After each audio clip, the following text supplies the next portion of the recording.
Yun ba mga idol, no? Tumigil po ako sa paglalakad kasi may biglang lumabas yan, no? Yan. Yan. Tao po yan mga idol. Ano? Bigla siyang lumabas eh. Yan. Parang doon siya galing. Yan, doon siya galing. Tapos lumabas siya papunta dyan. Eto, daanan to. Eto. Daanan to punta doon. Tapos dadaanan ko pa yung ano na yan. Yung abandon na yan. Eto, abandon na po dito mga idol. Abandon na po dito.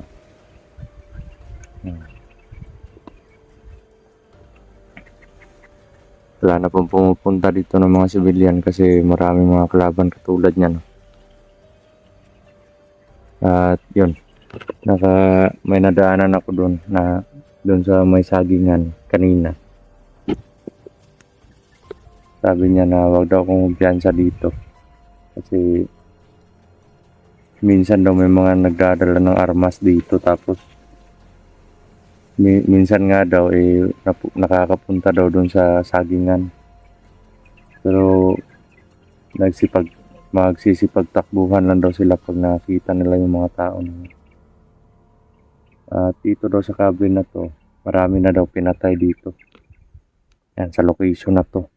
Marami na daw biniktima dito, nawawala. Yan.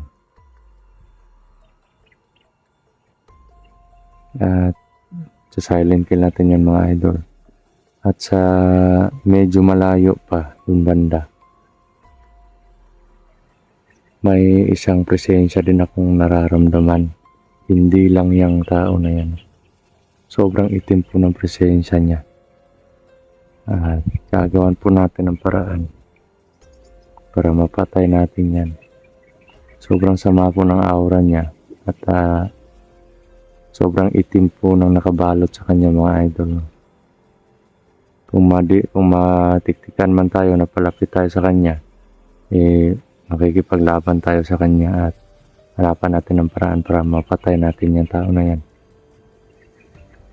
At para mabigyan din natin ng hustisya, yung sinasabi ng tao kanina nakausap, hindi lang ako nag-on cam para din sa safety niya. Mabigyan din natin ng hustisya yung mga taong napatay daw dito. Marami daw kasi. Marami na daw napatay dito mga idol, pero di po ako naniniwala na walang kinalaman yan sa mga nangyaring patayan dito. Kasi sobrang itim po ng presensya na nakapalibot sa kanya. At yung presensya naman na nakikita ko sa vision ko is pumapatay talaga ng tao. Kaya abante po tayo mga idol.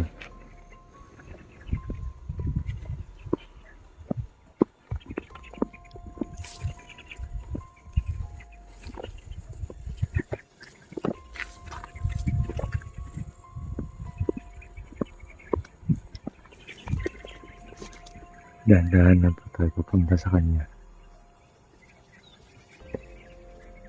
Tinatago ko naman yung presensya ko mga idol para hindi tayo matiktikan dito na nasa likod tayo. Doon siya nakabantay kasi sa pagkakatanda ko,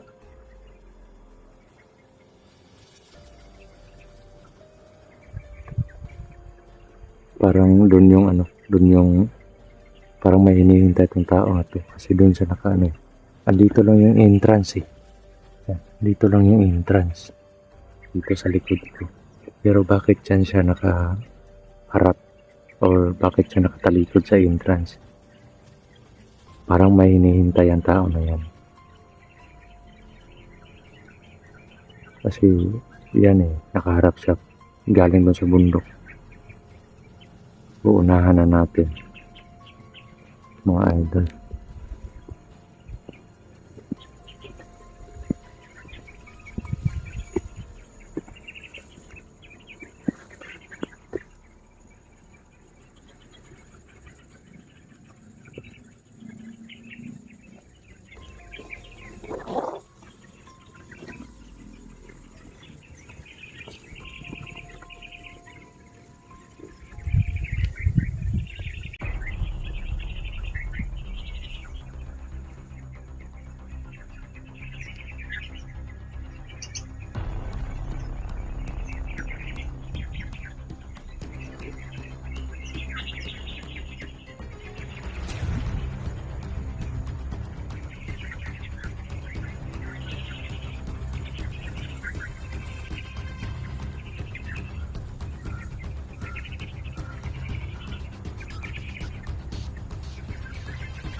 Tayo na po yan mga idol.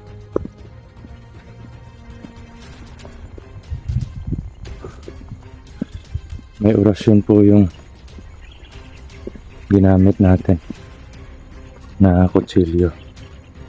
Hindi ko lang papakita yung dugo mga idol. At yung banda, punta doon. Parang may presensya. Pupuntahan po natin mga idol, no?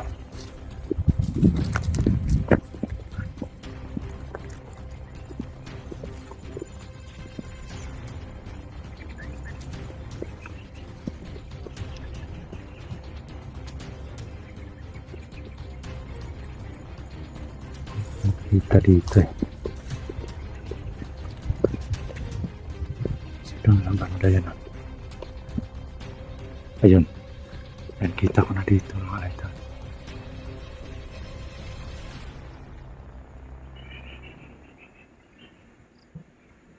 Yun o. Yan. Yan o. Tao po yan. Tao po yan mga idol.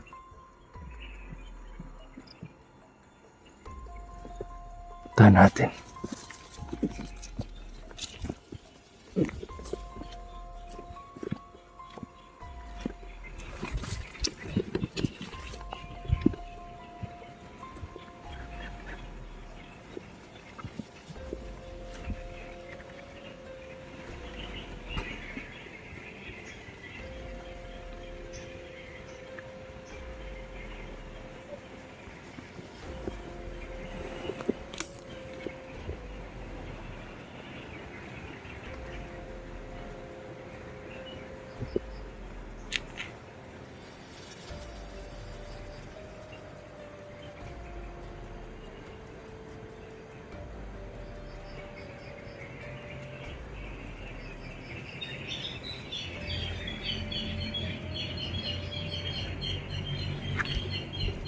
Medyo malakas po siya mga idol. Medyo malakas po yung aura niya. Kaya tayong kumpiyansa mga idol. Yan o. Kitang-kita po siya dito.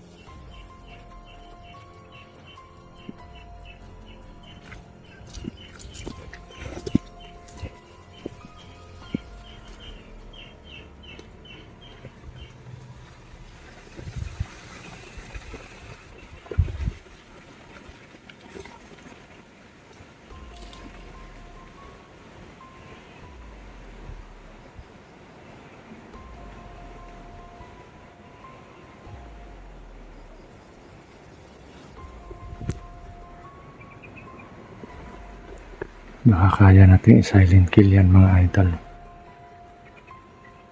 Hanap lang po tayo ng tiyempo.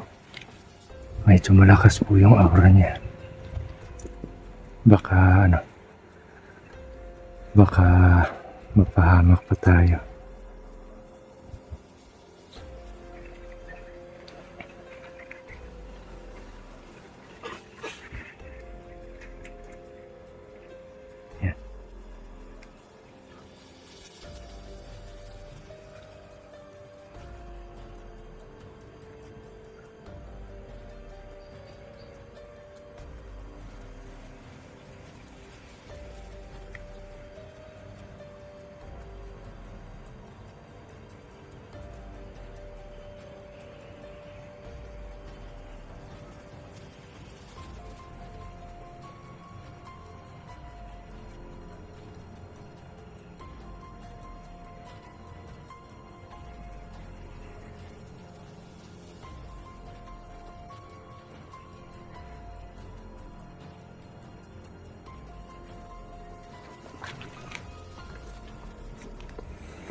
Dito kami mga idol.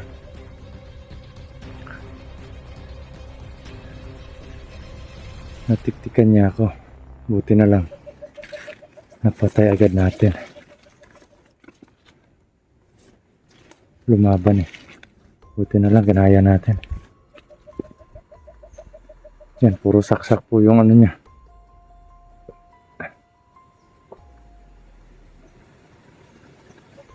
Dibdib tsaka tiyan. Puro saksak po yan.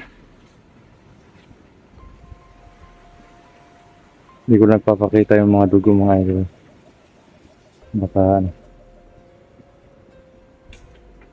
ma-restrict tayo sa YouTube at baka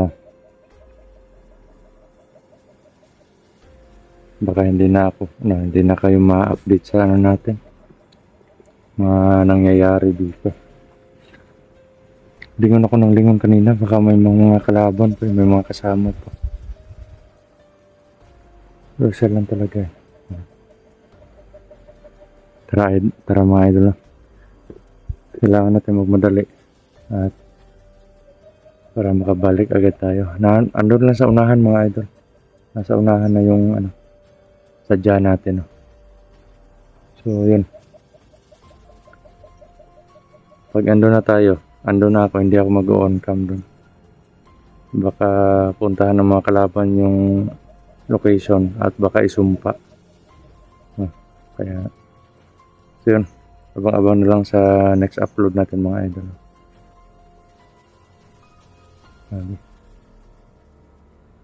Ako lang yung nangihinayang sa mga buhay nila mga idol. Sinasayang nila sa walang katuturang prinsipyo. Tara.